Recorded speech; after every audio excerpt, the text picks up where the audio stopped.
liboso na yo napasoli motema na ngai ongo na pasi ya makambo miso na ngai elembi te komona. Shalom, shalom, peuple de Dieu. Nous sommes encore là avec notre émission, les cris de libération, avec la certaine d'Israël. Notre émission, les cris de libération. Et l'autre, il est sous thème Yassika. Ensemble, le mot na faisi connaître la machine. Pour découvrir thème na biso ya lelo. Tam so soyoka bate ya yo. Oyoka yoka ngo. Ils ont dépendre kaka na moto yo nzamba sale ngolu na mukolo wana umela ndenge nini ya kolobela ndenge nini ya kufongola yango et biso nyonso tolika to poser pierre na kati ya corps de Christ ezaka pour l'avancement ya œuvre ya nkolo. Et je suis pas seule aujourd'hui comme d'habitude na mesama ya mbela bino basali na nzambe et lelo naza na mosali ya nzambe na kolinga mingi a se présenter ye moko bao bayebi ete. Merci, nous allons le découvrir ensemble. Nangana bino, ba ope ba yebi esi ba yokaye, gloire à Dieu. Nous allons continuer pour bâtir encore un plus dans ma cambo to yebite. Sans plus tarder, nous allons l'homme de Dieu. Shalom l'homme de Dieu. Shalom Mama Tania. Merci beaucoup l'homme de Dieu. Vraiment bazota la yo. Ba ba yebi yo na yebite. Ba ope ba yebi yo te me, ba li ba ye ba yo lelo. No linga mingi on se présenter. Biso ñu stoye ba yo longo. Il s'agit de qui? Aouti wapi, tout le monde a l'homme de Dieu, Azanani. Mais l'obé pas l'homme de Dieu. Ah, merci, Mama Tania. Kombo nangai Antonio Mwanambote. Mingi baoba ebe ngai na RDC. Anthony Mwanambote. Na uti na Angola, précisément na Luanda. Nous sommes en vacances à Paris. Na France, précisément. Voilà, donc nous sommes en vacances. Merci pour la émission. Merci beaucoup l'homme de Dieu. Et là vraiment comment servir Dieu. To sale la nzambe, o sale la nzambe. Peut-être tu le ebate, parce que la nzambe ndenge nini. Peut-être to commenter, nzambe ka mutayebi. Peut-être yo po miyebi ka ke non na sale la nzambe vraiment c'est correct. Alors que peut-être conseil l'ensemble et ça n'a pas principe. Peut-être conseil l'ensemble et ça n'a pas le lingue mobile. Alors nous allons le découvrir ensemble. Nanga bino na l'homme de Dieu parce que baloba na ce côté ya et ça fait comité. Donc azote ya bisoté, azote comité ya payer moko. Donc nous allons découvrir na bisonaye ensemble comment servir Dieu. Ne zappez pas rester branchés. Nous allons suivre vraiment l'homme de Dieu. L'homme de Dieu fait un thème comment servir Dieu. Merci Mama Tania. Esa question moko et que quoi paraître net simple mais ça fondamental. Nangi avant que ne plus loin totanga un texte de la Bible. Nanga kito joa na livre ya Colossiens. Colossiens chapitre 4 verset 17. Bible lobby et dites à Archippe. Prends garde au ministère que tu as reçu dans le Seigneur, afin de le bien remplir.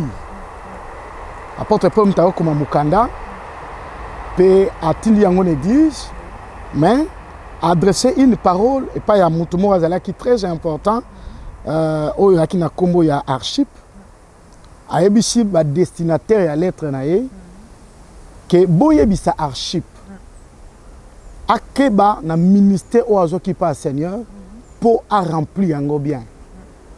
C'est très important makambo à lobby. Avant que de plus na ngi boso yebisa bana nzambe Mama Tania que conseil la nzambe to kozana musala nzambe isa grâce isa pe privilège. Parce que ce kotali na Ancien Testament au mona ke batu mingi bazaki na posa ba servir nzambe mais opportunité wana epesa meleke bangote. Donc kozana musala nzambe zali grâce monene pe zali opportunité mais ko servir nzambe ezali ko senga ba exigence ebele ninga utkoloba na présentation na yo ne ba introduction. Quelqu'un peut être dans l'œuvre de Dieu en train de servir, pensant servir mais à servir nzambe te. On t'osala étonner un jour ou le qui 30 ans 50 ans toute ta vie même au saleli nzambe mais au finish nzamba lobi ke au sele inongati Alors ça sera terrible. C'est pourquoi c'est très important comment servir Dieu. Regardez maman, quand vous lisez votre Bible, si vous avez un bon lecteur de la Bible, Nabandi, na Ebandeli, vous allez voir des garçons, Caïn et Abel. Ils ont voulu servir Dieu, ils ont voulu donner les offrandes au Seigneur. C'était tout un service. Ba servir Nzambe na bango. Caïn, de son côté, a bongi si offrande na ye apesa Nzambe. Abel pe a bongi si offrande na ye apesa Nzambe. Et mutu mokote a ebisi biso na tinde bango basala yango. Ça venait de leur cœur qui basala eloko wana po na Nzambe. Mais curieusement, Bible lobi Nzambe a sepeli na musala oyo Abel, to offrande Abel apesa ki ye, ma sepeli na o Caïn apesa ki ete. Ba raison c'est belé ou esala ke Nzambe a sepela na offrande ya Caïn te, mais a sepela na oyo ya Abel. Mais il y a quand même quelque chose à lui attirer attention à biso.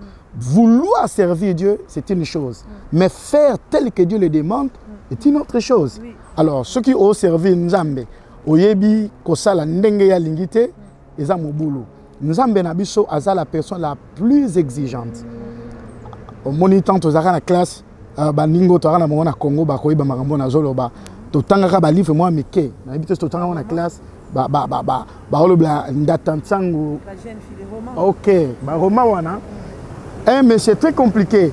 Ça dit que Nzambe aza terrible makamusus o yozo mona ngo bien, eza passable, peut-être pas Nzambe eza passable té. Makamusus o mona eza négligeable. Négligeable. Alors, servir Dieu, ils ont senga makambo belé. Voilà. On dirait que l'exigence est vraiment la carte. Très bien. Donc, prétendre. Et comment on s'en a déjà? Parce qu'à prétendre servir Dieu, alors que vraiment, en réalité, on se retrouve que non, on prétend servir Dieu, mais en réalité, on servir Nzambe. Ok, c'est très important. Quand on dit comment, cela suppose il y a des principes. Il y a des principes qu'il faut suivre. Si on dit des principes ou bien on se servir yomoko, ou bien tu passes ton temps pour rien. C'est pourquoi nous devons suivre le principe. La Bible donne des principes. Il y a certains principes où il faut respecter pour que Moussalo Azopesa Nzambe et accepter Panae.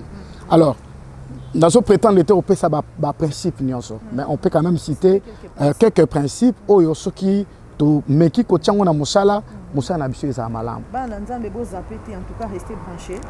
Nanga na binoto landa parce que eza tellement profond. Le loyo to lobaka na sa ela Nzambe. Parce que auto loba lobi eza matata chance. So pena bien ngom chance. So pena bien ngom mal chance. Tozaka face à face na Nzambe. Pour ça bato bazala wana eza soni ke Nzamba lobaka no na yebi yote. Batali mititi di tamsu ya bato banda okamba.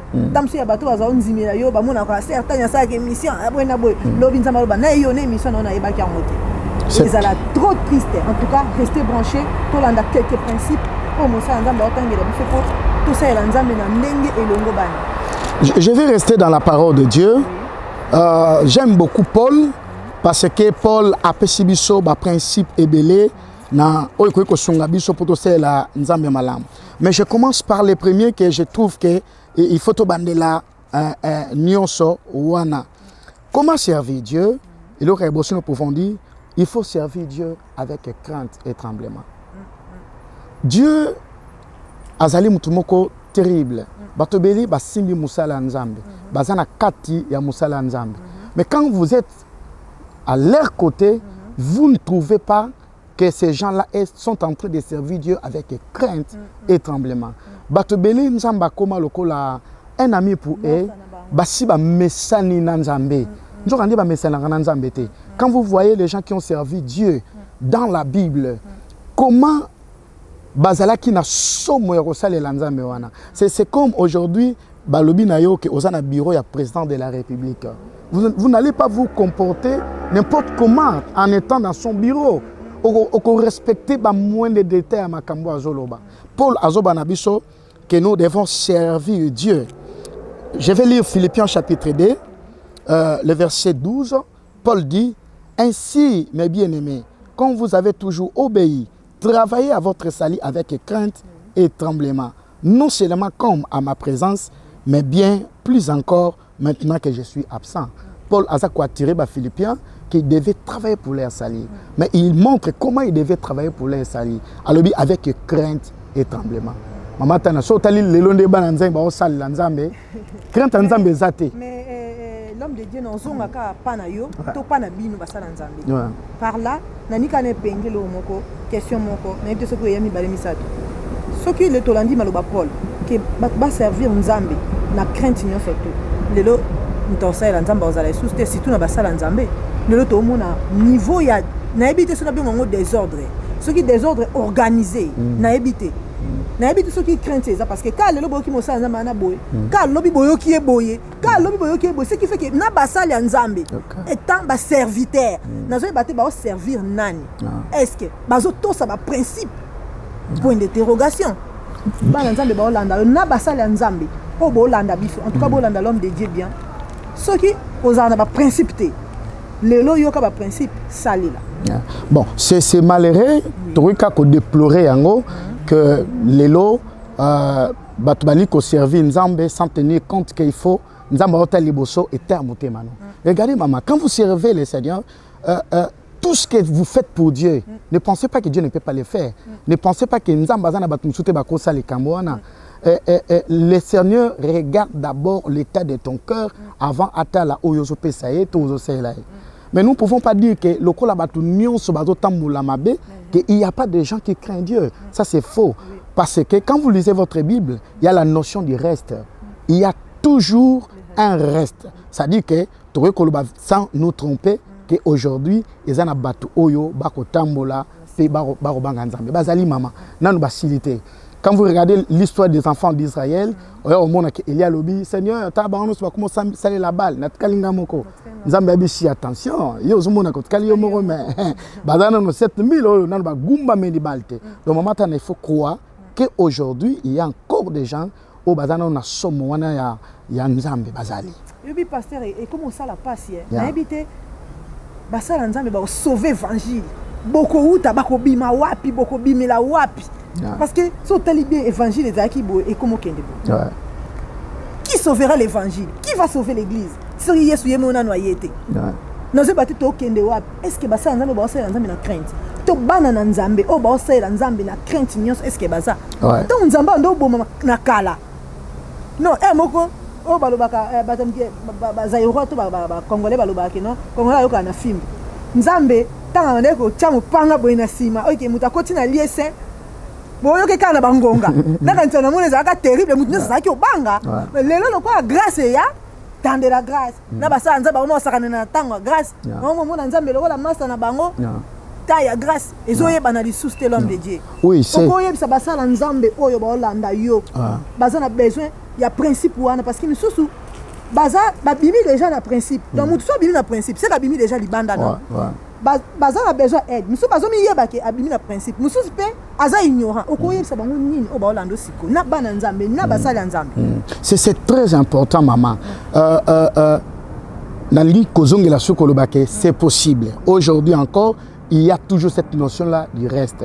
Natango l'autre Nzamba quoi qu'on trouver quand même moi 8 personnes au bas quoi qu'on continue à servir Nzamba na robanga. Natanga Noé Nzamba quoi qu'on trouver quand même Noé na famille na même aujourd'hui. Donc na ina bisaka ba Nzamba ke ceux qui osent faire partie à rester wana te to sengeli ko ça l'effort fait ezali prière na bisonio sur tous les jours chacun de nous a fait l'effort asa na moi minorité wana ya bato ba fait l'effort ya obanga Nzamba pe ko servir Nzamba dans la crainte de Dieu. Vous savez où tu peux penser quelque chose sur la notion de la grâce. Si quelqu'un parle de la grâce et il fait le péché parce que nous sommes dans le temps de la grâce, il n'a pas encore compris la notion de la grâce. Regardez, je vais vous lire un texte de la Bible. La crainte de Dieu, ezali kotin nabiso teto sala n'importe quoi. Nous allons lire Tite. Regardez ce que l'apôtre Paul dit dans Tite chapitre 2, le verset 11. On commence par le verset 11. Paul dit ceci. Bon, je disais Tite, Tite chapitre 2. La Bible dit, car la grâce de Dieu, source de salut pour tous les hommes, a été manifestée. On parle de la grâce de Dieu qui a été manifestée, c'est-à-dire on parle de Christ. La grâce est déjà venue par Jésus, mais la Bible dit ceci, cette grâce-là, elle nous enseigne à renoncer à l'impiété et au convoitisme mondain et à vivre dans le siècle présent selon la sagesse, la justice et la piété, en attendant la bienheureuse espérance et la manifestation de la gloire du grand Dieu et de notre Seigneur Jésus-Christ. Donc, la vraie compréhension de la grâce de Dieu nous pousse à être loin des systèmes de ce monde, à abandonner le péché. Si quelqu'un, au nom de la grâce, fait n'importe quoi, donc il n'a pas encore été touché par la grâce et il n'a pas encore compris ce qu'est la grâce. La grâce, c'est Christ. La Bible dit, ceux qui montent à Osala Makamamabe, Azozongisa Christ na croix. Alors, c'est lui qui a été manifesté. Il a été manifesté par la croix. Il a subi la croix pour nous sauver. Comment quelqu'un peut dire qu'au nom de la grâce, il fait le péché? Il n'a pas encore compris la grâce. Et je peux même ajouter, il n'a pas encore été touché par la grâce. Si vous êtes touché par la grâce, vous allez comprendre que vous ne pouvez pas servir Dieu dans les désordres. Merci beaucoup, l'homme de Dieu. Ouais. Est-ce que tout le monde peut servir Dieu? Oui, bonne question. Tout le monde peut servir Dieu. Quand je dis tout le monde peut servir, ça dit que Dieu appelle tout le monde. La volonté de Dieu est que Batunyo Subasa Elae.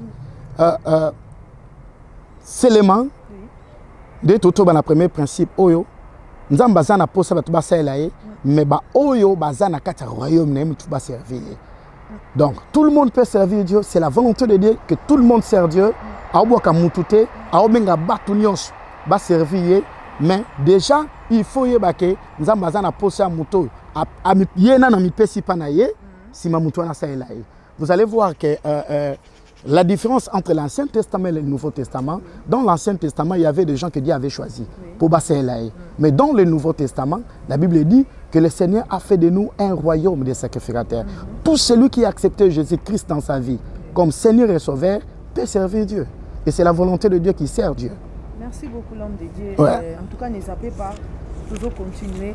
Principe, nous sommes cause à la nuit. Ouais, il y a beaucoup de principes. Et vraiment, pour servir Dieu, surtout, nous comprenons que nous vendons penza na ba principe. Ouais. Pour nous tambola, eza nanzela, eza la mutasali code de la route, azalaka na ba principe. Si maman. Donc, so ito lo belaka servir Dieu. Donc, le principe ndé yango eza bina base. Très important. Si vous avez une société, vous avez engagé, vous avez une société, vous avez boye. Si vous avez une société, donc c'est comme ça que vous avez servir. Au contraire, vous avez compté. Parce que si vous avez il y a déplorable.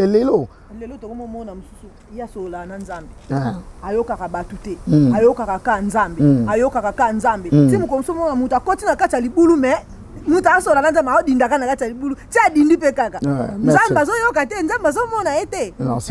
C'est terrible. C'est triste. Si on peut aller rapidement, il y a un principe. Je suis toujours dans le livre de Philippiens. On peut lire les versets 13 à 14. La Bible dit, Philippiens 1, car c'est Dieu qui produit en nous le vouloir et le faire selon son bon plaisir. Faites toutes choses sans murmure ni hésitation. Deuxième principe, je peux dire, comment servir Dieu? Il faut servir Dieu sans murmure ni hésitation. Vous allez voir aujourd'hui, beaucoup de gens servent Dieu dans nos églises, mais sont remplis de murmures. Les murmures peuvent paraître quelque chose de rien, mais quand vous êtes un bon lecteur de la Bible, vous allez vous rendre compte que Dieu ne blague pas avec les murmures. L'église, c'est ça rempli dans le bateau, naba murmure. Ah, pona nini wana boy. Pona ni yatamulake boy, pona ni na sengi biso boy, pona ni azongisi boy. Et la Bible dit c'est Dieu qui produit en nous les vouloir et les faire. Nzamba poninga, aponi mama tanya, abingi sino musala, so ya osala te yo sala. Osala musala nzambe te en te comparant na batu mususu. Lelo bana nzamba komika alekisi. Alekisi. Exagéré. Ouais. Pasteur na bino wana pe. Ouais. C'est malheureux. Ce que on dit déjà au ciel nzambe ndenge wana. Alobika jeune à une semaine. Na kutu po bande on te na date boy. Ah. La jeune peleki. Ezo banate. Est-ce que tu vas servir encore le modèle? Maman tana, ceux qui déjà bande au ciel nzambe tu déjà mirimi. Musala nzambe on limangote. Donc c'est fini. Et musala njo sala au minyo ko la pour rien. Nzamba lingi to longola mirimi na bomi na biso. To c'est l'épée avec excitation te ndeto lingi te. Nous devons lui servir de tout notre cœur. Au monde na Israël, ba ce qui problème. Josué na Caleb à côté.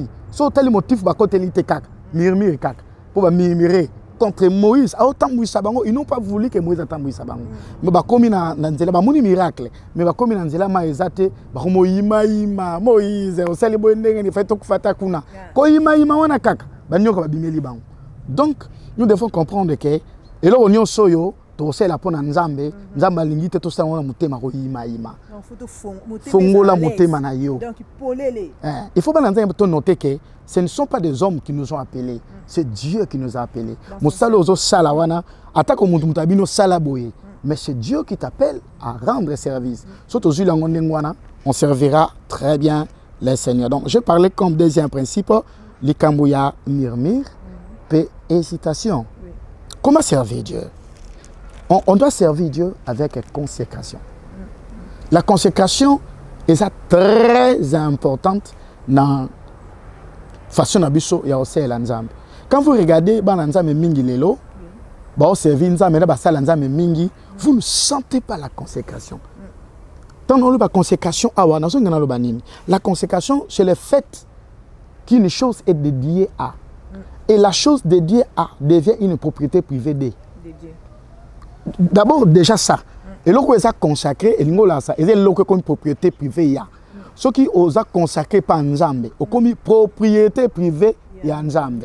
Alors, c'est l'Nzambe, ça consacré. Quand tu le regardes, à moitié Moutamukili, à moitié moi Nzambe. Mais surtout, tout le monde a basala Nzambe, chantre.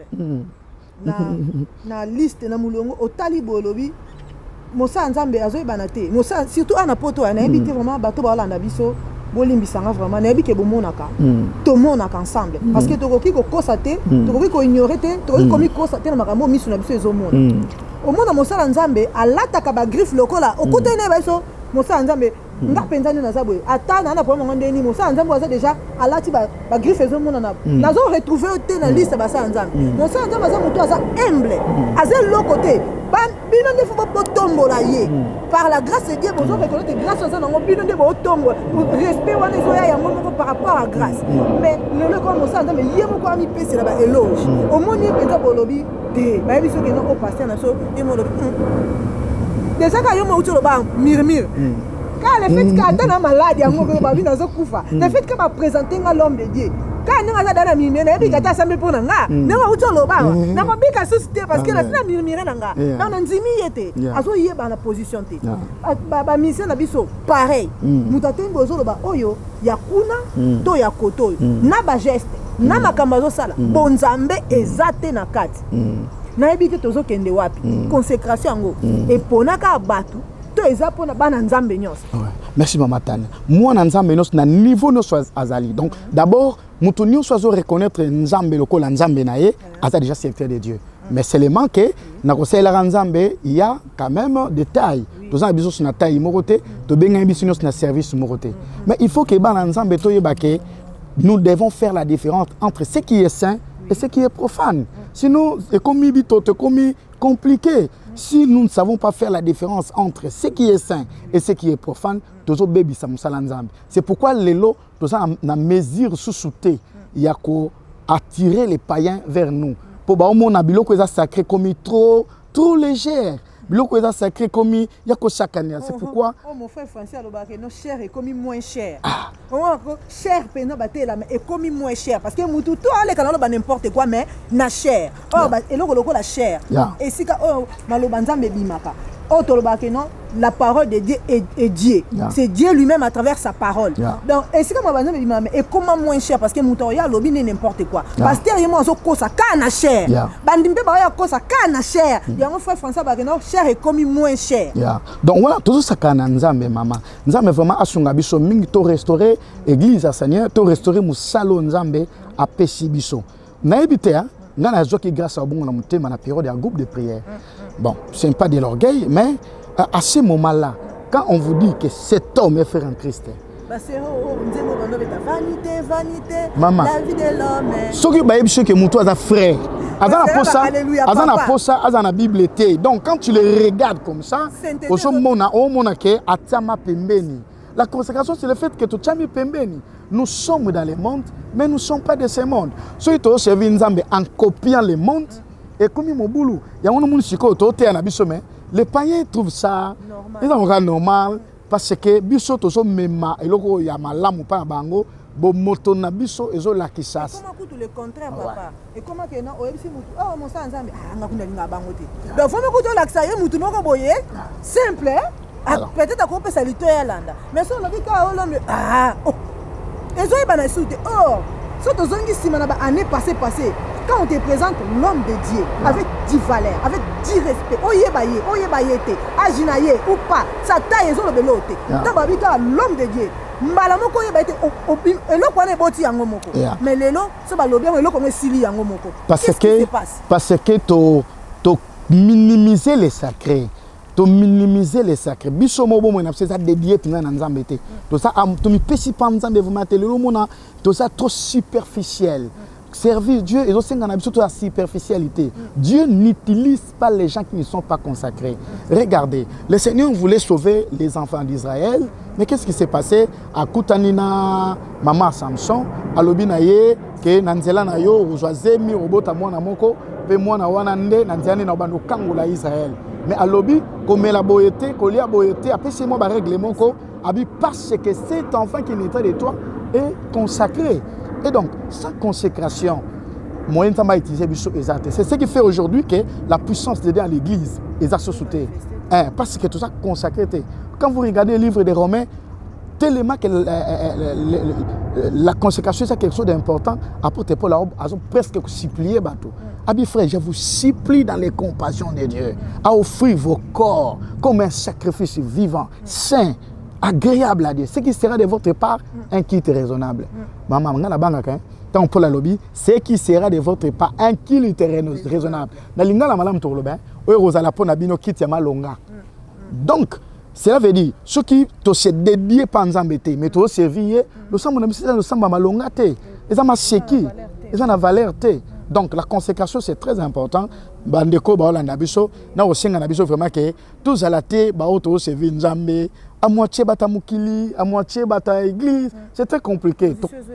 C'est très compliqué to comme si batu belé ben crédit. Ba oya sur l'église nabiso te, simplement parce que ba mon nabiso te loenge, tout ça na loenge mingi. To landa presque mukili yo. Mobulu. Ceux qui t'ont apporté sauver mukili yo. Ceux qui t'ont apporté te présenter Yesu nabiso comme solution mukili yo. Tika tobima vraiment na mokili, tobimi vraiment, to tchami pemeni pour na Seigneur, bon to c'est la nzambe et kozala malamu mingi. Amen pasteur. Yeah. L'invitation d'accord continuer dans le principe. Je suis dans le livre des Romains. L'invitation a déjà 3 principes pour combien de principes? Je parle des 4e principes maintenant. Romains chapitre 12, le verset 11. La Bible dit: ayez du zèle et non de la paresse. Soyez fervents d'esprit, servez le Seigneur.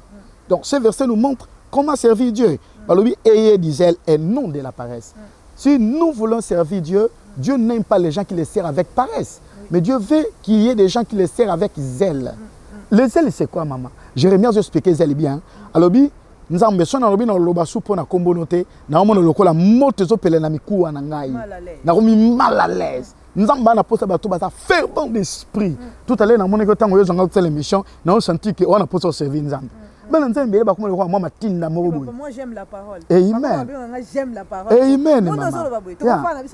Amen. Il faut que si écoute l'église nabiso ozomona batu ba servir nzambe bala ola ba mituka oyo ba moteur fima faut tinika ngove kende batu na ba réseau belé je les até parce que ba ebité loni ba kozwa na sima mosala nzambe. Mais papa na yebara na kala. Na pela bongo mtema kala. Yeah.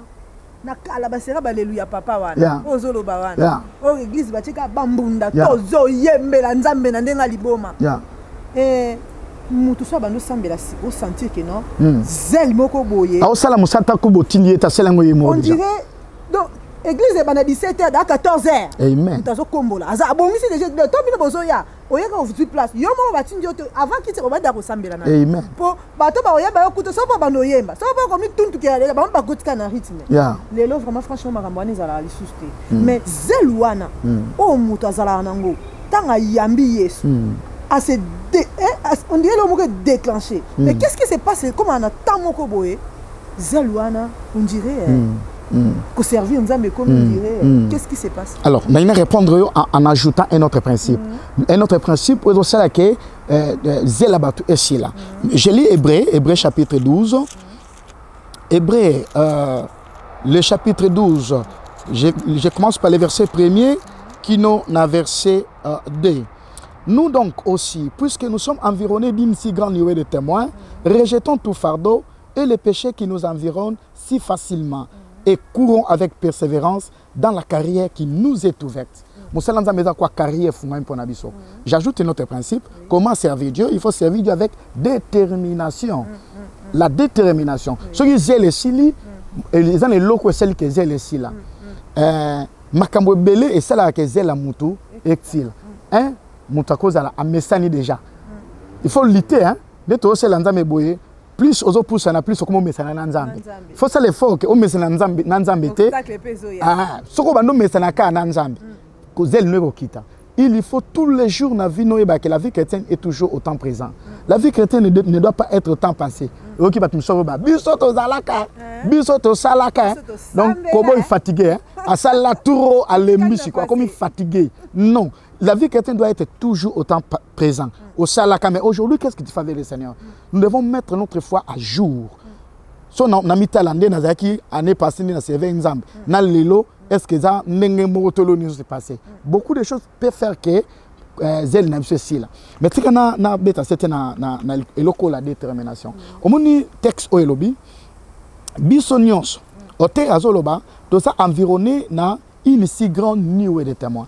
Nous on a quatre mokilo, tu as mis sous ma scie à tout ça là, mais au terra livre à lobby, ba témoin belé ba hôtel à biso. Alors le coup là témoin belé ba hôtel à biso après si toli. À lobby, tu rejeter des choses. À lobby, les fardeaux. Mon îlot est dit minarazel. So ça na ba fardeau belé na mutema na yo. Mi kumba e belé, ba problème tondio, ba déception et ça liké. Cher na biso na moto mais moto silié. Zèle wane silié pour na marambo akuté na be preuve, ba a découragé.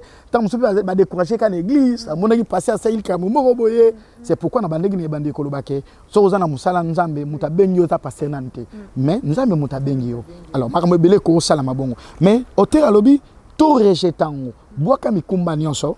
Pe to boaka le péché. Le péché aussi, so mutsa komi na via masumu. Voilà. Alors, dans le texte balobi, il faut que environné d'une si grande nuée de témoins. Qu'est-ce que cela veut dire, Maman Tani? Tu es mais il faut que la première personne qui est au Sambelanzambe. Avant, il y a un mokilio, il y a un batou basé là qui nzambe. Dans le texte bien, balobi et bandina nous donc aussi. Tout le temps est classe, non? Ça veut dire que le chapitre 12 est la conclusion. Il y a chapitre moko. Et sa conclusion à chapitre 11. Dans chapitre 11, l'auteur parle de zéro de la foi. Les gens qui ont marché avec Dieu, ils étaient seulement dans ce monde. Est-ce qu'ils appellent un mokilo na batu? Alors, le livre d'Hébreux, le chapitre 11, nous trace un peu la liste des gens qui ont marché avec Dieu jusqu'à la fin de leur jour. Batangi ba Déborah, Batangi ba Tebele, Balobi. Nous sommes environnés, nous donc, c'est-à-dire, après avoir cité Batouana, Batambola qui est Nzambe, Bakoufina Ondi Manabango, nous sommes environnés, donc Batouana Baotala Bisso. Sur Yosko Lobi, ah, Maman Tani, on s'est Nzambe, Kende a complètement à Limbi. Alors, Seigneur na Limbi po, Nazaiki malade salike, na Limbi na quoi sur Nzambe. Pour Nabiso Batou, il a raison, hein. Ser Nabiso à Lembi parce que Azaki malade me silicier makashwana.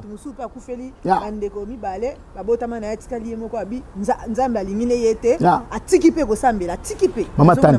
Raison de stopper Nzambe mukola sou que ont raison. Pas Nabiso bato a raison. Mais Seigneur tant yo le baraka non, Seigneur na lembaki na très osela yo parce que na ki malade. Nzambe obani lotin. Obilo Nzambe osala. A benglo Job. Ah bah Job. Ah bah Job, tu as dit. Alors bien, article c'est la ngapola malade. Job ah, au bel comme le jour. Ah bien ngai na tela ki po so tikali e kaimena mukuwa.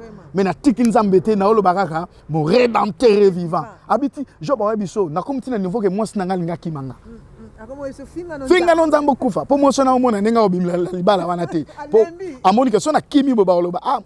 Tant mo bala zara na mbongo bazara bien. sikoyo alukeli lié manière no akufa moni so lobi no Seigneur pour na bota te yango na lembaki nzamba oloba rien abengeli o gari tout abengeli o masara mama sara tale ya lobi o atike o sela nga pour bota te déterminé Rita webisa ngana bali mubala kufi mais na kangami na mama na nzambe ya mama o ya modèle nini mama ozomona so lobi no mubala nanga bende ko betanga to bande ko betanga yango na paseleka ki mingi nzamba bien rapport Paul webiso frère nga bakotanga tina bakitunga bena bakotinga blue babetinga la goni na lamuki na zongeli batango na teli susu. Vous voyez, donc nous devons être déterminés, persévérants. Quel que soit le camus soyez la biso nzamba na posa ya batu ba ko abandonner te. Le livre d'Hébreux lobi, nous ne sommes pas de ceux qui se retirent pour se perdre, mais de ceux qui ont la foi pour sauver les âmes.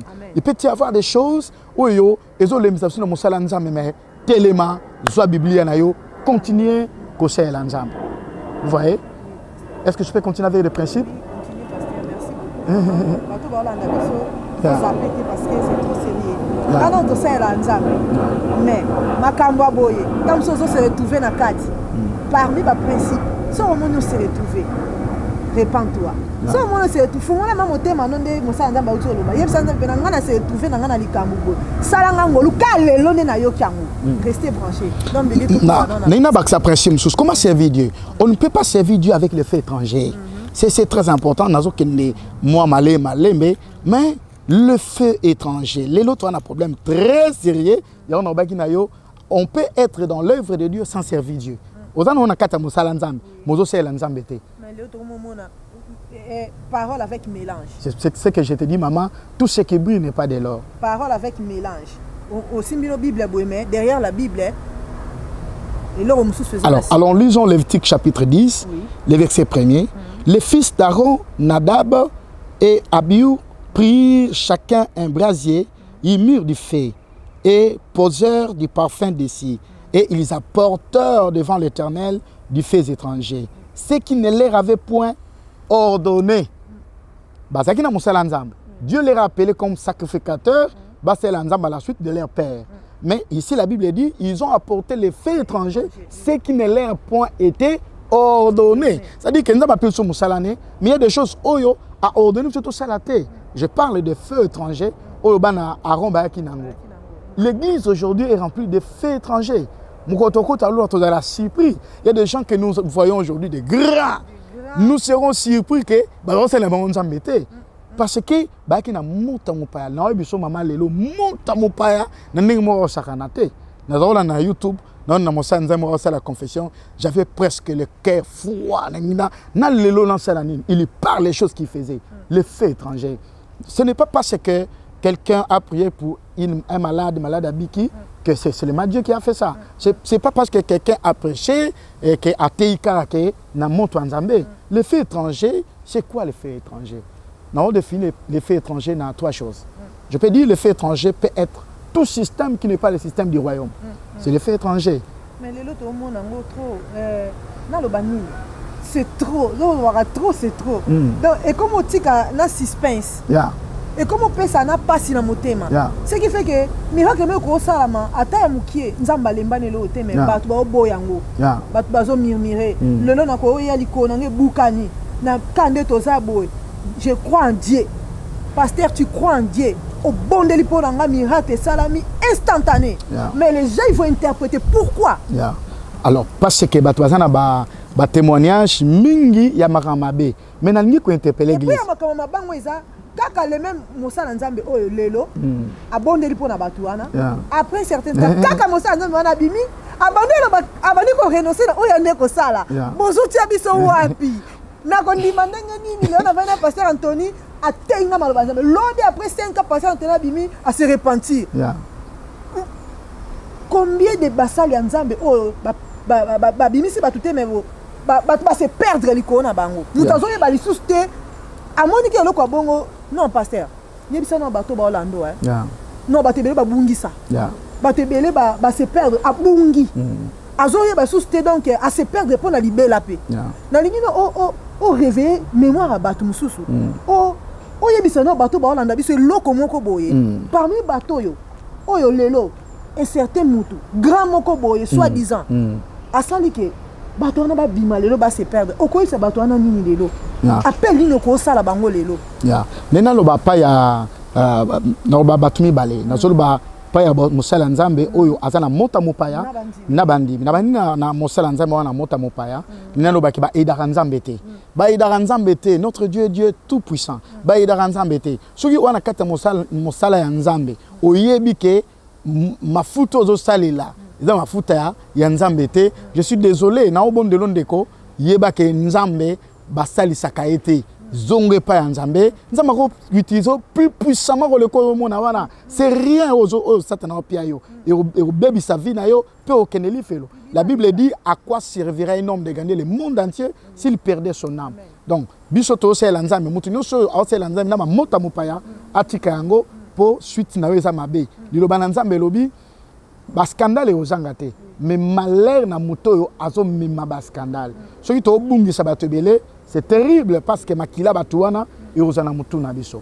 Alors na ya pa bana nzambe nini sa bana nzambe ke soki yaki na mutu moko oyo asalaki makambo ondimelaki esima oyo comprendre que azaki ne kosela nzambe te pe abungisi vi na yo ozana excuse te mwana nzambe wana excuse te tu sais mama tanya nzambe pe so 5 misapia 5 misapia maboko 5 misapia makolo 5 sens.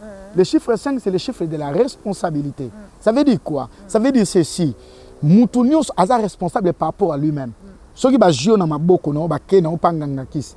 Au koti panganga kis, nganga kis on a un problème pour mouto même yo kuna a un problème pas nzambe. Mais yo mo pe oser excusable te.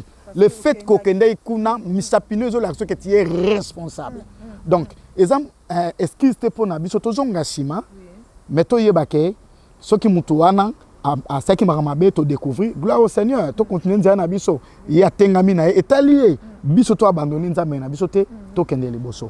Merci beaucoup l'homme de Dieu parce que mais na cause ta principe o te sona baxi principe souté na moi ndé to ningo quatre émissions voilà pour principe il faut éclaircir très bien ils ont commandé bien moi te ka to kende parce que to comme siko sika pena to chiter pena voilà ça c'est triste c'est vraiment triste et ça la passe et ça la mawa bit émission oyo so ezaka pona makambo ezaka vraiment pona makambo ce qui lelo frère zikazawana tout le temps pona makambo oyo soki nga naza wana lelo pona makambo oyo tomema biso nyonso tu bana nzambe na corps du Christ tokanga ngo ezala fondé yesu lobi soko ye akuta biso kana kondimo toza nango tondimela mutu te so tondimela batu totika ba bible to abandona ngo mais loko tondimela mutu tomona nanu te tokwa ne pe azo sala amen ata problème ngo ye soki tu mama bota yo ba biso azando ki yemtali yo bana ozo ndima kaka za mama na yo bon à combien de fois plus forte raison que un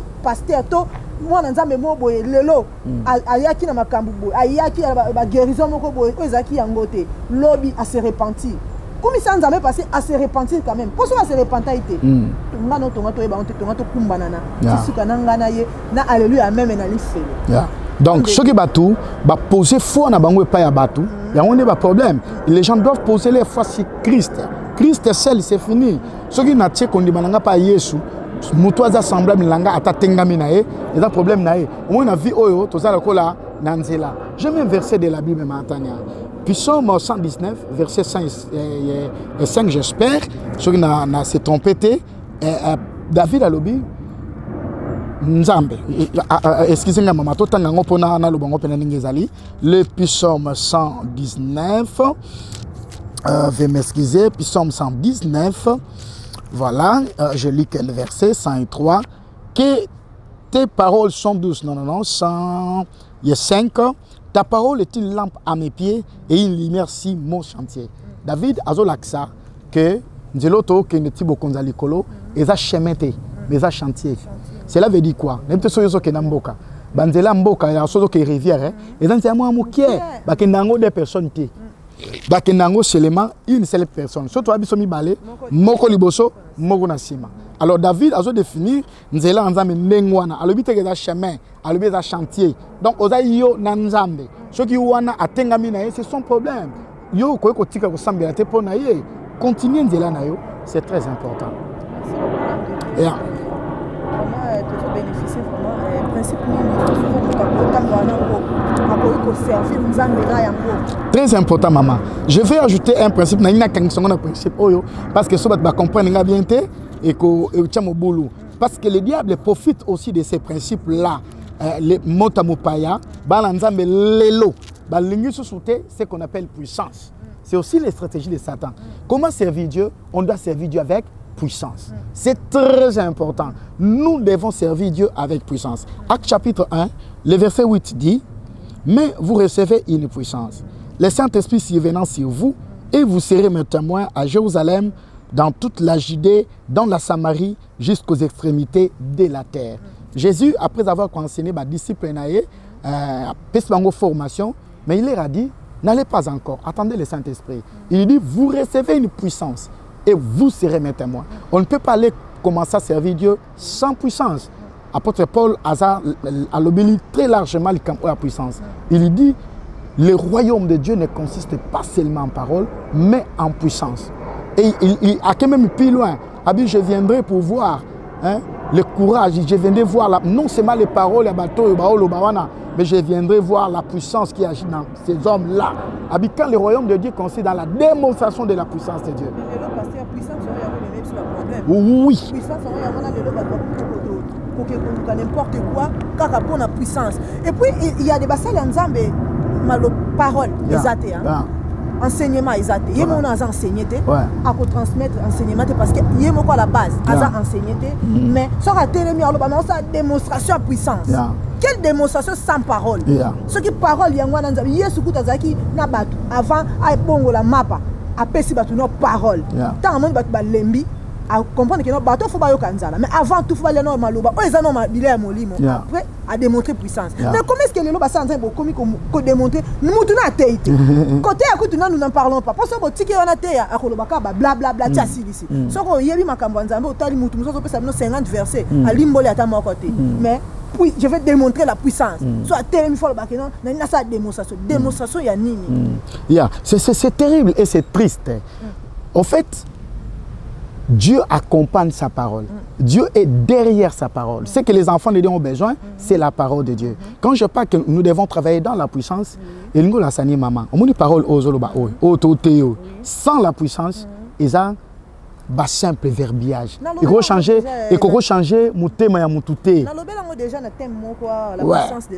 c'est très important. Tu as moral, maman. Tu as cours à moral. La classe, oui. Garçon mon film va terminer à balabala. Dès que tu es bien, pakandi basalak. Bazo s'embrasser, va terminer à balabala. Alors un frère rempli de la puissance de Dieu. Aleki wana acheka. Batalié, albina bango, nani kana bisabino yeso alinga bino. Abaluka kenae. Tellement que parole la lobi wana, ils accompagnent la puissance. Obi ke batikania. Moi c'est bisumbali. Papa, tolanda frère wana. Oh non, non, habito landaye. Mobile pe. Balandi frère wana a expliqué bango, ba bongo limité ma bando landa Yesu. Aujourd'hui, nga nazo regretter que bato mingi to sa musala nzambe mais to sa na capacité ko na bato pa nkolote. Muni Yesu. Akutani na ba yekoli Yesu asekwi. A oke na nzela na Emmaüs, ba utena ba yeko nae. A expliqué bango concernant les écritures, ba comme na ndako mo probalia. Bango ba yebaki Yesu te. Mais tant que Yesu azui li pa tondi nzambe asali eloko wana ba comprendre que ça Seigneur ali moi. Yo kama le baba yekoli. Ba lobi notre cœur ne brûlait-il pas au-dedans de nous lorsque cet homme nous parlait en chemin. On nous évangile les accompagner en puissance. Quand quelqu'un attend ça, à un moment qui a sapoté. Ils ont la démonstration de puissance au royaume ensemble. Quand on a la démonstration, ce n'est pas les bisala sala. Non, c'est travailler en sorte balancer ba comprendre que nzamba za na bon. Tindika mutu wana démonstration. Tomona ngo mutu simbi mutu na azo tindika bazo simba na simba mutu ko ete azo tindika pona Yesu bata koi wana donc puissance ngwana. Non bon, il y a des choses à boire. La puissance de la parole. Oh mutu ata manifester sikote sikake. Mais je ne suis pas tenté de dire que la puissance de Dieu, ce n'est pas seulement dans la parole. Hein? Oui, vous savez, maman. Si on est... Quand on lit le Nouveau Testament, J'ai comme l'impression que l'église d'aujourd'hui est différente de l'église du Nouveau Testament. Regardez les apôtres, comment ils ont servi. Nous ne présentons pas la puissance, nous présentons Christ. Mais nous devons savoir que l'évangile, il faut aller dans la puissance. C'est très important. Oui, maman, c'est le temps de la puissance. Hein? Nous devons faire beaucoup d'attention. Naïbi que Satan a utilisé faux pour nous détruire Moussa Lanzambe. Regardez maman. Regardez maman le naïb sayo. Nous avons que dollar ou yama b dollar nzamala. À partir il y a fibre. Tout ce que je vais dire, tout ce que je vais dire maman, s'il y a un faux dollar, il y a un vrai dollar. On reconnaît les faux parce qu'il y a les vrais. Et surtout ça, attention te Torubanda kobo ya même o nzamba osala. Toboya na malamu. Nzoka nzambe mto osala. Tango asuka mame ozala tango nguya makasi. Eza somo. Parce que tika na biso mama. Moni nzambe tango na Moïse et pas ya Pharaon. Nzambe abi ke Pharaon kuna na mboka ni nzambe. Babenga ke nzambe. Abi si Moïse na tindio pa Pharaon et je te fais Dieu. Et nandaka Pharaon, OK libérer bat nandaka Pharaon. Oyara jololo boy. Okufila ka kuna. Il faut ya Yopé na taille au leka plus que Pharaon. Natanga suka oyo Satan abimisi ba senebele. Il faut tanga suka zala. Le col Elia. Elia qui est pas ban Israël, il a prêché. Il a prêché la parole, il a dit ban Israël ba bon dima. Elia mais bon on a dimension moussous. Alobi, le Dieu qui va répondre par les faits, c'est celui qui est Dieu. C'est le mabalanza il faut bailler baké. Nkolo a biso basini pour no ba sala nzamba solo. Tout serviteur de Dieu qui sert Dieu, c'est facile c'est très facile. Le Seigneur n'a pas dit que tu es solo par des signes. Non. Il a dit, vous les reconnaîtrez par leurs œuvres. Imaginez quelqu'un qui vient à votre église, qui prêche, miracle salami. Après le culte, à Tchéolitoy. A Tchéolitoy. Et puis, ma sœur Nabiso, ne comprend pas. Ou bien boyoki assis au terre boy abando beta makambo compliqué abendi bina fente bino makambo iso ambo bo sali a Congoli bambo o santé kipilito wapi abendi bini bambo na ye alboyo ke a beta bo kine quelque part wana omoni pour abassa appel des fois bien pasteur Antonio lo ba makambo frandi bien donc ye pena so aye ali pasteur betango ya pa temi bwa comme tema ma eleki so mingi sœur nzamala sana sakino sana bo. Non, mais il faut aussi faire la part des choses. Il faut te non, c'est vrai qu'il y a une exagération, maman. L'exagération est allée, mais il faut aussi que dans mon salon chacun a une grâce. Ça aussi on ne peut pas kobo yango. Il y a chacun de nous, mais chacun de nous a une particularité. Ce qui est bango, c'est la complémentarité dans l'œuvre de Dieu. C'est-à-dire que moi, je peux parler sur les mariages, mais une autre personne peut parler sur les mariages plus que moi. Ceux qui ont mis dans le terrain de délivrance, à cause de mieux que ceux qui ont mis sur le terrain de centre. Donc il faut accepter la grâce au colo à pécher. Quand je suis pasteur,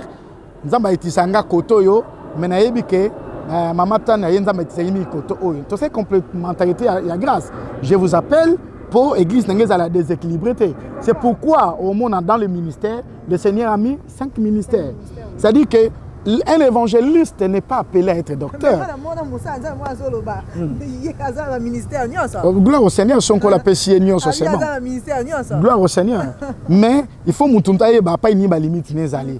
Ce qui un évangéliste Azo digère une église, alinga comme docteur, yango biso be sabiso lelo. Abandi ko enseigner ba makambo ozo bate a Juliango wapi. Alors kakwa ko benga mutu na grâce à sa docteur avant de l'église. Bozo mon enseignement te, ozo mon c'est ça le problème. Bandaki wapi suki wapi YouTube côté téléphone bibi ordinateur à la fin des comptes aux yeux et l'autre côté. C'est ça le problème. Donc c'est un peu ça son ko suki sa maman parce que toko là là mais naina suki sa boy. Comment servir Dieu? On doit servir Dieu avec sacrifice. C'est un point capital. Comment servir Dieu? Non. On ne peut pas servir Dieu. Non, non, non. Non.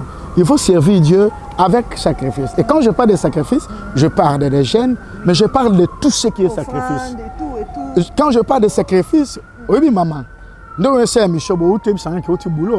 oti kayo mais so yebo ça sacrifice hein donc on peut se faire l'autre ni bandeko bana sima caméra on peut organiser no rien mais tu fais ça pour ton Dieu c'est un sacrifice quand on appelle les enfants de Dieu depuis nous on a poto au bengi moi nzai moto ana ve veye pasteur ozomona na fatigué na mo na bino na poto awa mutu auta place ça auta pour l'église et ça sacrifice hein autres en évangélisation na pourquoi boye c'est pas facile hein so mutu au salango c'est kalingara nzambe la distance voilà donc ce qui notion on a sacrifice exacté et dans mon boulot le tout monde na nzamba na département mon boye surtout baninga na biso musicien bolimbi sanga hein arbeta guitare mais faut bolomba hein de biso bakinoto lo baka so bolombi était un sacrifice wala te bino na ngola biso na poto comment na kati église so otali na kati église au monde soki batasima baza ba guitariste banani bato wana sto mona tam tout ensemble na église azate bazora mbongo na bango na suka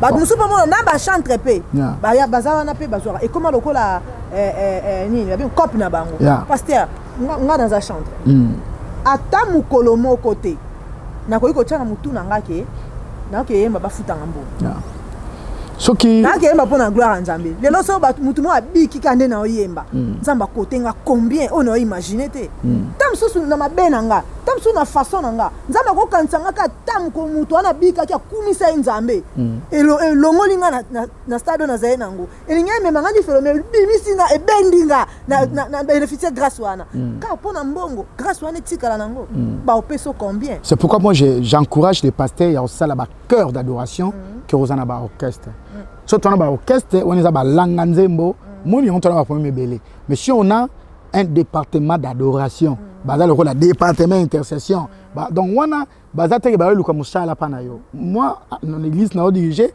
si quelqu'un vient aux amutasima na retourno maman papa o luka musala to yesambela nzambe so luka musala bon ngana wanga shina ngaba tuté mais so ko sambela très bien certes ton Dieu mais cela ne veut pas dire mais ça va pas certain que moi na nzambe oyo azako sala bongo vous prendrez un soin ce qui est syndic église et vous allez voir un frère azan elo musa sala raté il a étudié la musique ils appellent ma bête ils appellent ma bête ce qui muninga a osala musala na église et ba pe ka futi la randaku akwe ko vivre to ko aider na sens wana mais so ekomi ke obligatoire wana ekomi mo mobulu en tout cas ça passe donc na côté na biso ya pasteur na baninga faut te ba toujours ko bongesa.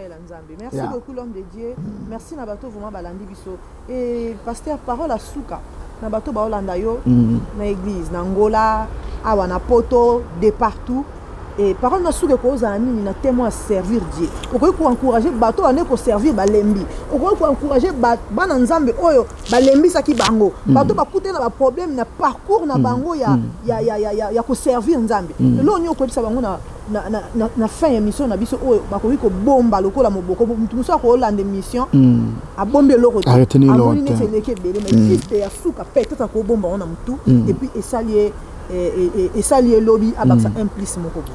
Nous venons dire cinéma na baningo banandi biso que d'abord to pessimiste mo exhaustivité makambo ko zebele to ko bakisa mais toni ko ebisa biso boye ko sala nzambe za likamo munene soko lembaki telema c'est la nzambe za grâce nous za privilège oyi mama tanya mukoto kota lola ngala kanisa toujours ke ozana batebele ba webisa nzambe mukile bandela pour basser la nzambe trop tard trop tard oyebi lelo so mutu mo sala pas président Macron so batuni mwana na papa mina sala wapi alobani Macron asala na présidence mais so mutu akatanika flair akatanika ba flair batuni papa mina sala baba na présidence tant musa fungulanika porte bakota mais azo sentir que ça privilège munene aoloba ona lokumu na sala na présidence donc tant to kota lola ndeto servir nzambe lelo boy na ba ange bakamwaka baoloba nzambe ya lola wa sabe na mukina se aponio za na mosaline ozo comprendre nos privilèges wana te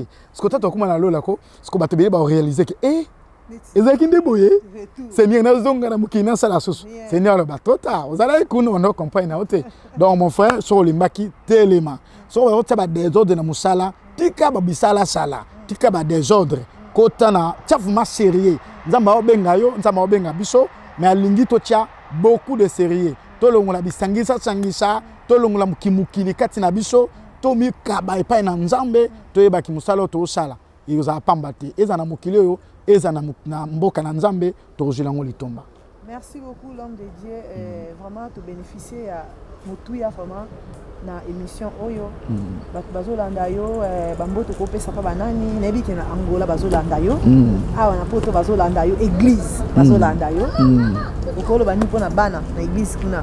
Na ngina lo ba mbote mingi pa ya bana no sur la présence de Dieu na Angola. Nzamba pambola bino to sala musala nzambe to zongo lifuti ngana pesa mbote pa pasteur Louis. Muninga nanga atango nyoso nzambe a batela yo na passé Jacob mon compagnon de service kola pambola. Merci beaucoup vraiment l'homme de Dieu en tout cas bana nzamba pambola bino na pesi lo merci bino botikala ki vraiment na émission bolandi so tikino na suka nzamba lola pambola bino to continuer ka kokoba na ko salela nzambe to lembate pour lui biso que non est-ce que j'ai trouvé toujours la foi mukolo o yeso roya atuni biso te o bakar atuni biso te o soki babiloko nini babilele ba pièce wana yo zaka nango wana nzamba za besoin nango te atuni ka soko ndima ezala ato tikane loko to sili mais so zano kana ko ndima ozala sauver parce que eloko yazo luka kutanga na nango akuti yo nango donc oza parmi donc nzamba pambola bino je salue mon pasteur Israël Kanza et mon pasteur Stéphane Mbala nzamba pambola bino et famille Lobasa Mobimba. La machine de réalisateur de cette émission, frère Ziko Libasa Nzamba Pambolo et les frères Francis Mayala na coaching ya émission Oyo Nzamba Monabino tokutani prochainement. Merci.